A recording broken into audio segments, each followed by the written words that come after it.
Hello, game developers. This is Kurt Hollowell with Dog Eat Dog Games, and I'm here today to talk about our MeshTracer tool.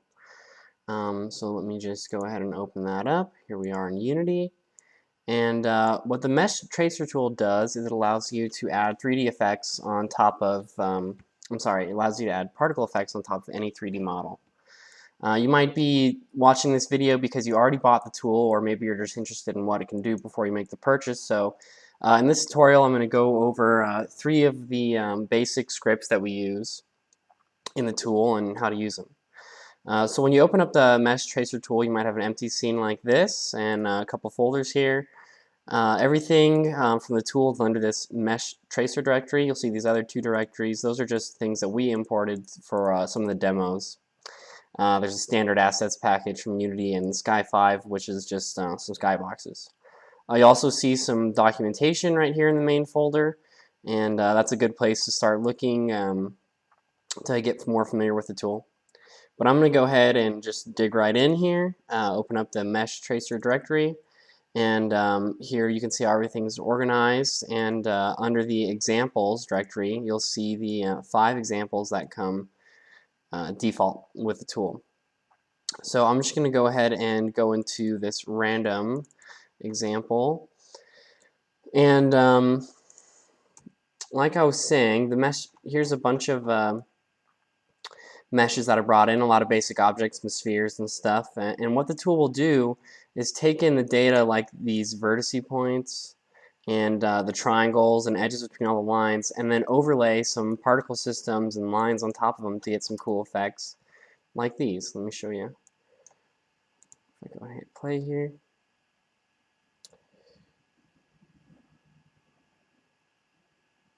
So there you go. You can see there's a lot of variety effects, basically any endless variety, because these are just, you can plug in any particle system you want and create some unique things.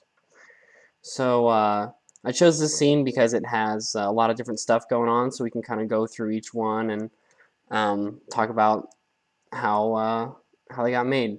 So you can see in the hierarchy here, they're divided by row, vertex tracers, combined, and triangle tracers. So I'm going to go ahead and start at the top, vertex tracers. And on the very left we have this vertex static script. We also have another sphere kind of hidden on the same location. And these both have a vertex particles script attached to them. I'm going to go ahead and move this guy back. There you go. So I'll go ahead and start with this one, and it's broken down to a few things in the parameters here. First of all, there is animation, and what that does, I'm just going to go ahead and play. This vertex static script displays a particle at each point, each vertex on the mesh. And what the animation does is creates this little flash effect here where you see it kind of getting brighter and dimmer. And we can control that animation with this curve. So right now you can see it's getting from completely dim to completely bright, and along the way it's kind of going up and down. But we could maybe start with something a little simpler if we wanted, like maybe just sort of a straight line here, and we should see, and I'll change this animation time. This controls how long does it take to get from the left side of this animation to the right side of the animation. So I'm going to set that to maybe 2 seconds, and we should see every 2 seconds it gets completely bright and then dim again, completely bright and dim again. So that's what the animation does. And we also have a few other parameters here, animation time, which I just played with, and then min and max size. That's the min and max size of the particles. So when we're opening up this curve, and as it's playing the animation left to right, when this curve is at 0, all the particles will be at the min size, and when this curve is at 1, all the particles will be at the max size. After that, we have particle lifetime. That basically just controls how long the particles are alive after they're emitted at each point. Then we have the particle system that we're using here. I'll go ahead and drag that out so you can see it. There it is, just a little orange particle system I made. So that's what it's using to emit one of those particles at every point along the mesh. Go ahead and go back here. Then we have a few other little booleans. There's onStart and hideMesh. Basically what onStart does is it plays the effect in the onStart method. If we turned that off, it wouldn't play the effect, and you'd have to call the public method here in the script called playEffect for it to start running. We also have the hideMesh boolean, which as it sounds would hide the mesh. If you turn that off, you can see the mesh is still there, but you can still kind of see the orange particles getting played. So maybe you'd want to do a particle system across a mesh, but not make it invisible. There you go. And here's where we get into type. Static type, well, just like we said, we'll just display a particle system at every vertex, and then we have these waves, and I'll go ahead and get into that next, so don't worry about that for just 1 second. And then also num tracers and random start position, those only apply to the waves, so again, I'll talk about those in a sec. We also have this percent vertices variable, which let's bring it around to 0.5 there. That'll only use now half the vertices instead of all of them, so you can kind of see there when it gets bright that's not using all the vertices, because maybe you have a mesh with just a lot of vertices, a high poly mesh, and you don't want to display all of them, so that's what it'll do. Okay, that takes care of the static for this vertex particle script. I'm going to go ahead and do something with the wave here, and this will be this this red wave moving across the mesh here. And like I said, that's just another sphere put in the same spot. And it's still using the vertex particle script, but we have this set to wave right. And you'll notice it's going up to a 45, not like perfectly left to right as you might expect. And that's because it's using the local axis. You can see here this red axis is because I have it tilted up at a 45. So it's using that axis to do the animation. So keep that in mind. So all these all these parameters are pretty much the same, except for now this wave animation curve controls the way that the wave propagates from the left side of the mesh to the right side of the mesh. So for example, if I just wanted the wave to go halfway and then come back to 0, I could change the curve for something like this. So it'll start on the left side, the wave will go 0.5 to halfway across the mesh, and then it'll come back. So let's go ahead and see that and see what happens. I'm just going to move it back here. There you go. So we should see the wave kind of go up halfway, and then there it goes. It comes back down. So that's what this animation curves rather than handles when you're doing a wave. And instead of the size of the particles, it's how the wave moves. So that's a good thing to know. I'm going to go ahead and change this back. There you go. Now we can talk about these other parameters. We have this num tracers parameter and this random start position.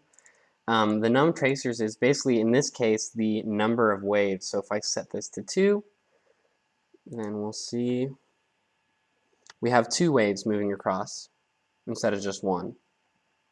Now we also have this random start position. If you don't have this set, then the waves will just be evenly spaced, as you just saw a second ago. But if you have this, then it'll pick random points to start each mesh. So you can see now they started a little closer together here.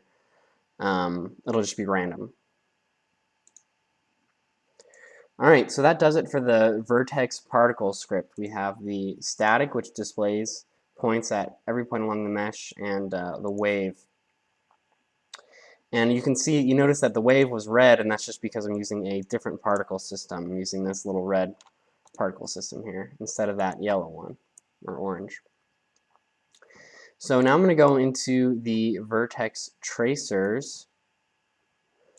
And the vertex tracer script is controlling all of these guys here. And this one. And what the vertex tracer script does is it takes an object with a trail renderer and moves it across the mesh at all the vertex points. So you can see this one right here is the one I have open in the hierarchy, and it's tracing from side to side. And I'm just going to slow it down maybe a little bit. This one's going up to top to bottom. You can see here, there you can see it pretty well. It's moving right to left across the mesh. And this one's moving top to bottom. It looks like this one's being kind of random. This one's doing left to right. This one's random. This one's top to bottom. So those are just the different directions you can pick here. And again, that's using the local axis. Just like the wave, I guess I can leave that running for now. Just like the wave script, this animation now controls how it moves across the mesh. So if you pick trace left here, then it'll move from right to left using this curve. And animation time controls how long it takes to do one loop right to left. So if I slow this down, or if I add maybe put this to 20 or something silly, then it'll move a lot slower than it was before. But it's still moving fast because there's a lot of vertices. Okay, and one thing to note on the vertex tracer script is that the object to use, I'm going to pull this out, has to have a trail renderer on it. You can see this little green line in the background here that I'm moving around. So Unity has something called trail renderers if you're not familiar with them. And what that basically does is just creates a trail behind an object as you move it. And in this one, I actually added a little particle system on there too, just kind of for fun, these little green glows. But like I was saying, the vertex tracer script takes this object and moves it across the mesh using all the vertices. It goes from one vertex to the next, all the way across the mesh. But we have a couple other different types here we can use. These other booleans are the same. On start just means it plays with an on start method, hide the mesh, etc., etc. Num tracers, in this case, we can have multiple tracers moving across the mesh at once. So you can see here's like a bunch of them going all crazy. Bring that down to 1. But let's go over some of these other ones. Trace natural, what that will do is basically just trace. It orders the vertices in just the natural order that they came in from and whatever you import it. So you can see it looks kind of semi-random here, just moving around. It just doesn't do any processing on the vertices before it orders them, and it just goes one through all the vertices. Trace random, as you might expect, just orders the vertices in a random way, and then you go from one to the other. And we have all these other ones are basically just directions. And that pretty much does it for the vertex tracer script. I'm going to go ahead and move on to triangle tracers. In the middle here we have what I call combined, and that's basically just combining these different tracers all together. So we have a wave particle vertex script doing a wave here just with a different particle explosion particle. And then this one has, 2 particle systems on it, a tracer and then a vertex particle script. This has a few things on it as well with a particle system in the middle. So these are just kind of combined unique ones, but they're using the same scripts as before. So I'm not going to go into detail. What I want to do is talk about this bottom row next, which is using the triangle tracer script. So you can see in all these, it's tracing out every triangle along the mesh. Like this one, it's using every triangle there, and it's tracing out each one. And this cube, it's doing that as well. Same with this cube, just different particle systems. Same with this spaceship, tracing out all the triangles. And here it's tracing out the triangles in kind of a unique way, different way in here and there, and we'll talk about that in a sec. So let's just go ahead and look at that script. I'll click on this cube here. So the animation, kind of like the wave and the vertex tracer script, controls how the tracer moves along the triangle in this case. So from 0 to 1, it'll start at one corner and then trace along the triangle, and then reach, by the end of the animation, it'll be back where it started. In animation time, we have our particle system that we're using, and again, that has to have a trail renderer attached to it. And here are the different types we have with the triangle tracer script. We have all, which is what this red cube is doing right now, and it's also what this green sphere is doing. It's what these three are doing. Basically tracing all of the triangles at the same time. Now, I'm on this red one here. We also have loop. I'm going to move this time up a little bit as well. And what the loop does is traces all the triangles. Oh, it crashes apparently. And that is because I don't have any tracers set. I need to have one tracer at least. There you go. So what that does is traces out all the triangles one by one. Let me go in the scene view and you can maybe see it a little better there. There you can see the mesh now, and it's you can see it tracing out all those triangles one by one. So that's what loop does. We also have trace random, which basically picks a random triangle, traces it out, and then moves to the next triangle, and so forth. Next we have trace connected. What that will do is trace a triangle and then try and find a connected triangle and trace that out. That's actually what this one in the bottom left is doing here. So let me go to, it's a little easier to see maybe on the sphere.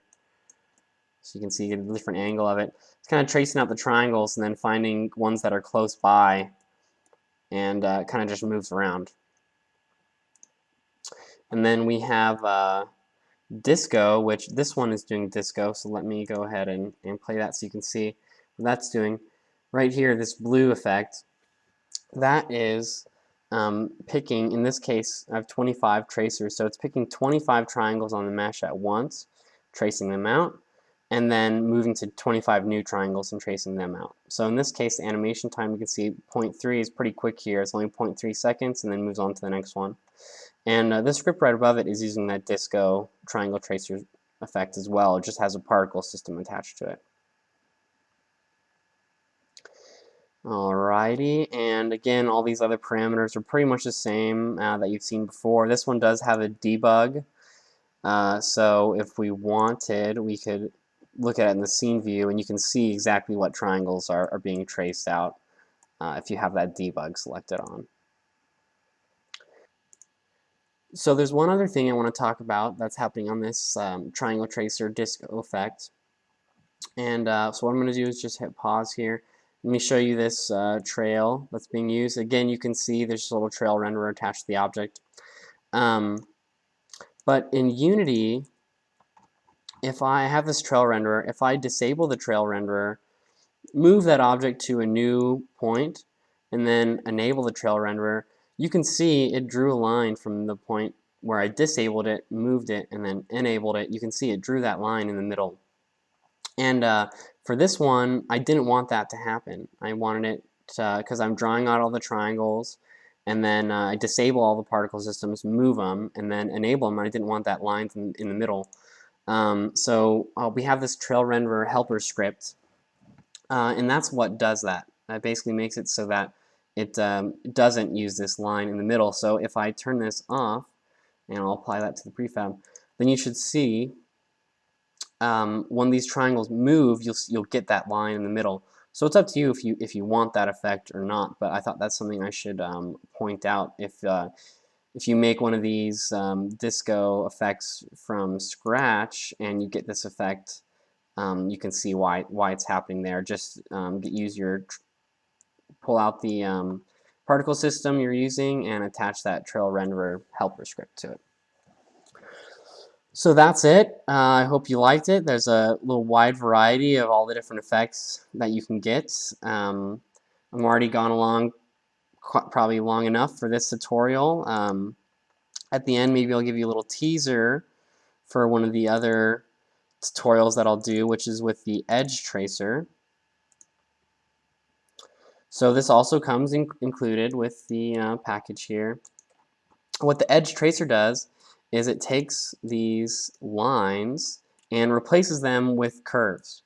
So you can see here, this is what the edge tracer script looks like. You can pick a color and you can create a curve, and then for every line on the mesh, it'll replace it with that curve. So here's an example of some different spaceships that I've made with it.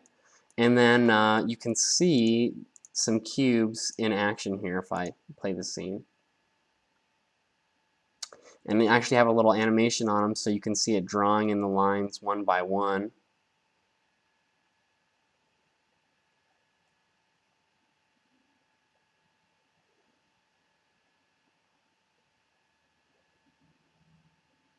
So this one has kind of a square wave for a line. I can, here we go, you can see it's kind of a square wave. This blue cube here has pointy waves, that's why it's creating these little spikes. This cube right here has a curve, so it replaces all those straight lines with curves, make it looking more like a circle. And this one just has some squiggles.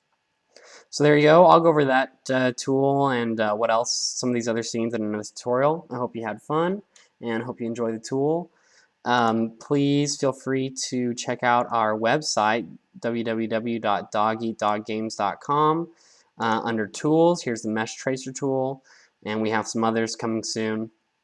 And under here, if you click this link, then you'll see a blog where you can ask questions and get answers. And finally, I'd just like to say thanks for checking us out and look forward to the next tutorial. See ya.